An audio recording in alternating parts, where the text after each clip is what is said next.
En una ocasión estaba el Señor con sus discípulos y dice la Biblia que les refirió una parábola diciendo: mirad la higuera y todos los árboles. Sabéis que cuando sus hojas brotan, el verano está cerca. Asimismo, cuando veáis que todas estas cosas suceden, sabréis que el reino de los cielos está cercano. Pero ¿en qué consiste realmente la parábola de la higuera que tanto mencionó Jesús? Esto lo veremos a continuación aquí en Abramos la Biblia con el pastor Alex Henao. Bienvenidos.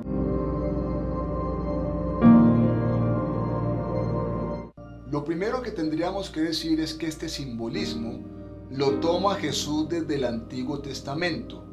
Esto es que la Biblia compara a la nación de Israel con varias cosas, varios elementos simbólicos. Por ejemplo, una vid, por ejemplo, un rebaño. Y entre esas comparaciones se encuentra, por ejemplo, la higuera.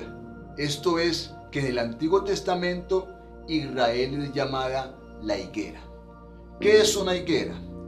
Una higuera es un árbol de tamaño mediano, muy común en el Medio Oriente, que genera dos clases de frutos, uno llamado las brevas y los otros llamados higos, que es muy parecido a lo que es el mango rojizo.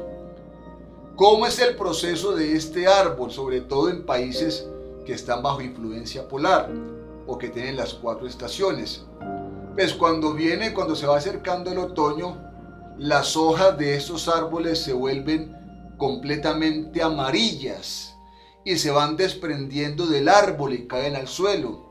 Y al quedar fuera de su base o de su tronco, la hoja se vuelve seca, es decir, se convierte en lo que se llama una hojarasca. Cuando se observa el árbol se ve completamente desprovisto, sin ninguna hoja, y se ve completamente seco. Pero luego, cuando se acerca la primavera y luego viene el verano, ese mismo árbol empieza a reverdecer. Y el árbol que en algún momento se estimó como algo inservible o algo completamente desechado, vuelve a surgir y se vuelve un árbol bonito, frondoso y que da buen fruto. Este mismo proceso de este árbol que acabo de mencionar es el que enseñó Jesús con respecto a su propio pueblo o a su propia nación. Un proceso de árbol o un proceso de higuera que tuvo su inicio, que tuvo su destrucción, pero que también tuvo su renacer, y ese renacer, por supuesto, se completará.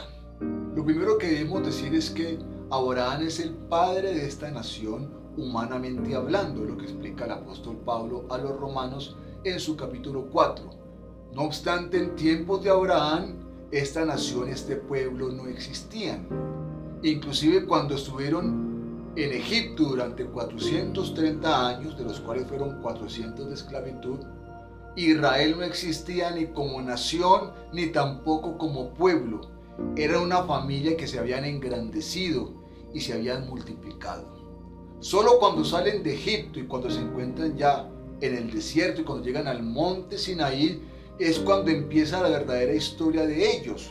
Ahí nos ubicamos en la Biblia en Éxodo capítulo 19, donde precisamente la propuesta de Dios era esa, de que ellos se convirtieran en su pueblo y que Dios fuera el Dios de ellos. Por eso les dio una ley y por eso les dio un culto y les dio un sacerdocio y les dio cada uno de esos aspectos. Ahí se convirtieron en un pueblo, pero no serían nación hasta que tuvieran un territorio, porque una nación sin territorio, eso es algo imposible. Ellos conquistan el territorio a partir de la historia de Josué, donde conquistan parte de ese territorio, esa tierra prometida que era conocida como la tierra de Canaán y que tenía características de ser una tierra buena, ancha, que fluía leche y miel. Parcialmente la conquistan en tiempos de Josué, y a partir de allí vienen a ser una nación que al mismo tiempo ya eran reino. Desde Éxodo 19 ellos empezaron a ser el reino de Dios aquí en la tierra, y por eso fue una teocracia. La única teocracia que ha existido en el mundo ha sido la de Israel, Ahora tenemos unos intentos de teocracia, por ejemplo, con algunos países islámicos que han establecido un sistema teocrático a la luz del Corán y a la luz de su Dios, pero tenemos que decir que no es una teocracia como tal porque no tienen al Dios verdadero. Entonces, estando con Josué es que se convierten en una nación. ¿Qué podemos decir acá? Aquí podemos decir que su parte espiritual no era muy óptima. Ellos desobedecieron a Dios al aceptar esos pueblos cananeos, al cohabitar con ellos. Y cuando vino el periodo de los jueces, por eso es conocido como el periodo de la decadencia o el periodo de la oscuridad, porque vemos a un pueblo completamente entregado a la idolatría, completamente entregado a la infidelidad para con Dios. Y esto trajo consecuencias. ¿Qué trajo consecuencias? ¿O qué consecuencias trajo? Pues que eran completamente oprimidos, subyugados y dominados por esos pueblos cananeos con los cuales decidieron cohabitar. ¿Qué podemos ir diciendo de esto?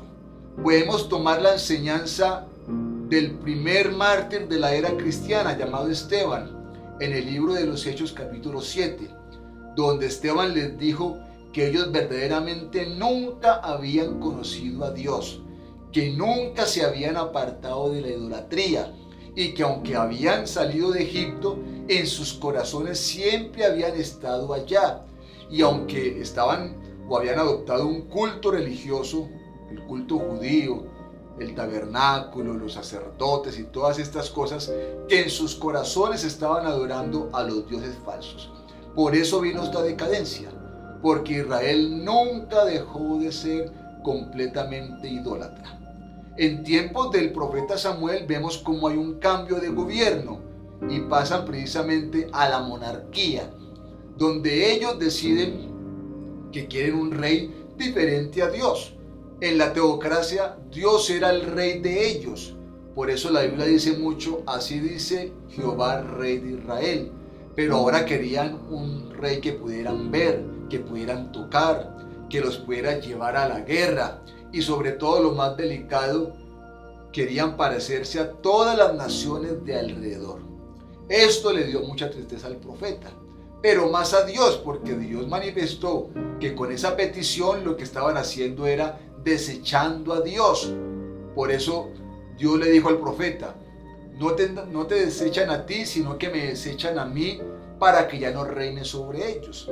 Ahí empezó la monarquía en Israel con los primeros reyes, con Saúl, con David, con Salomón y de ahí en adelante. En algún momento después de Salomón vino la división del reino, es decir, que Israel quedó dividido en dos partes. El reino del norte llamado Efraín o el reino de Israel o el reino del norte con su capital Samaria y el reino del sur llamado el reino de Judá cuya capital era Jerusalén. En el reino del norte quedaron 10 tribus, en el reino del sur quedaron solamente 2 de ellas, la tribu de Judá y la tribu de Benjamín. El reino del norte se perdió con la conquista del imperio asirio que estaba de turno. Cuando llegó a ese territorio los conquistó y los absorbió. Hasta ahí llegó el reino del norte. El reino del sur siguió con su desarrollo, obviamente también en una decadencia espiritual acelerada, hasta que también les llegó el momento de la conquista, que fue la conquista de parte del imperio neobabilónico, que nos narra profetas como Jeremías y que le tocó al profeta Daniel y al profeta Ezequiel. Babilonia conquista Judá, se lleva a todos o la mayoría de sus habitantes para Babilonia, y ahí es donde pasan algunos aspectos muy importantes para el futuro. ¿Qué pasó en esa conquista babilónica? Lo más delicado es que dejaron de ser el reino de Dios aquí en la tierra. Y en ese cautiverio lo que enseña la Biblia es que Dios los desechó, Dios los dejó, que fue precisamente la visión que recibió el profeta Ezequiel en sus capítulos 9, 10 y 11, donde Dios los abandona y los deja, y la gloria de Dios se va precisamente por el monte de los olivos. 70 años después, la Biblia dice que el imperio babilónico cayó en manos del imperio medo-persa, registrado ese episodio en el libro de Daniel capítulo 5, y ellos pudieron volver a su territorio, donde habían sido sacados, volvieron a ser una nación, volvieron a ser un pueblo, pero nunca volvieron a ser un reino. Eso nunca volvió a pasar. Y ellos siguieron su historia hasta más o menos en el año 400 antes de Cristo, cuando el registro bíblico termina en cuanto a ellos, y solamente tenemos fuentes escriturales de libros históricos o libros deuterocanónicos o libros apócrifos, que algunos de ellos tienen una fuente verídica. Por ejemplo, los libros de los Macabeos, que nos narran cómo ellos siguieron siendo sometidos y subyugados de diferentes imperios, que fueron las palabras que Jesucristo había dicho. Ese lapso de tiempo se conoce como el tiempo de los gentiles, donde ellos no serían gobernados por Dios, sino por una nación gentil, comenzando desde Nabucodonosor, rey de Babilonia, que fue el primero que los conquistó, y terminando con el último gran rey gentil que tendrá, el hombre de pecado o el hijo de perdición, más conocido como el anticristo. En tiempos de Jesús seguían en la misma dinámica. ¿Cuál era el imperio que los dominaba? El imperio de turno, que era el imperio romano. ¿Qué era lo que estaban esperando los judíos, el pueblo y su parte religiosa? Estaban esperando el advenimiento del Mesías, pero como acto inmediato estaban esperando que con el Mesías vendría el restablecimiento de ese reino que se había perdido en Babilonia. ¿Por qué? Porque la Escritura sí había profetizado que aunque ellos habían perdido el reino, igualmente iban a volver a recuperarlo en algún momento. Cuando Cristo vino, Cristo no vino a restablecer ese reino todavía, vino a establecer un reino distinto, un reino espiritual en el corazón de todos aquellos que creyesen en él. Pero para los judíos esto no fue fácil entenderlo, por eso fue que lo rechazaron, porque vieron en él, en Jesús, en el hijo del carpintero, una persona común y corriente y no el rey que estaban esperando y que la Escritura había prometido. Inclusive este desentendimiento se extendió hasta los propios apóstoles, porque Jesucristo murió, como había dicho, resucitó al tercer día, y después del tercer día dice la Biblia que estuvo 40 días con ellos, más de un mes, enseñándoles y testificándoles a ellos todo lo que se había cumplido en él. Lo vieron sus apóstoles, lo vieron las mujeres, y dice la Biblia que lo vieron más de 500 hermanos a la vez. Y cuando se cumplieron los 40 días, llegó el momento de la ascensión, es decir, llegó el momento de que Cristo se iba a ir. Y ahí donde da sus instrucciones finales. Les dice que vayan por todo el mundo a predicar el evangelio, les dice que hagan discípulos en todas las naciones, y les dice que no se vayan de Jerusalén hasta que sean revestidos del poder de lo alto. Y viene una pregunta que todavía evidencia la insensatez de sus apóstoles.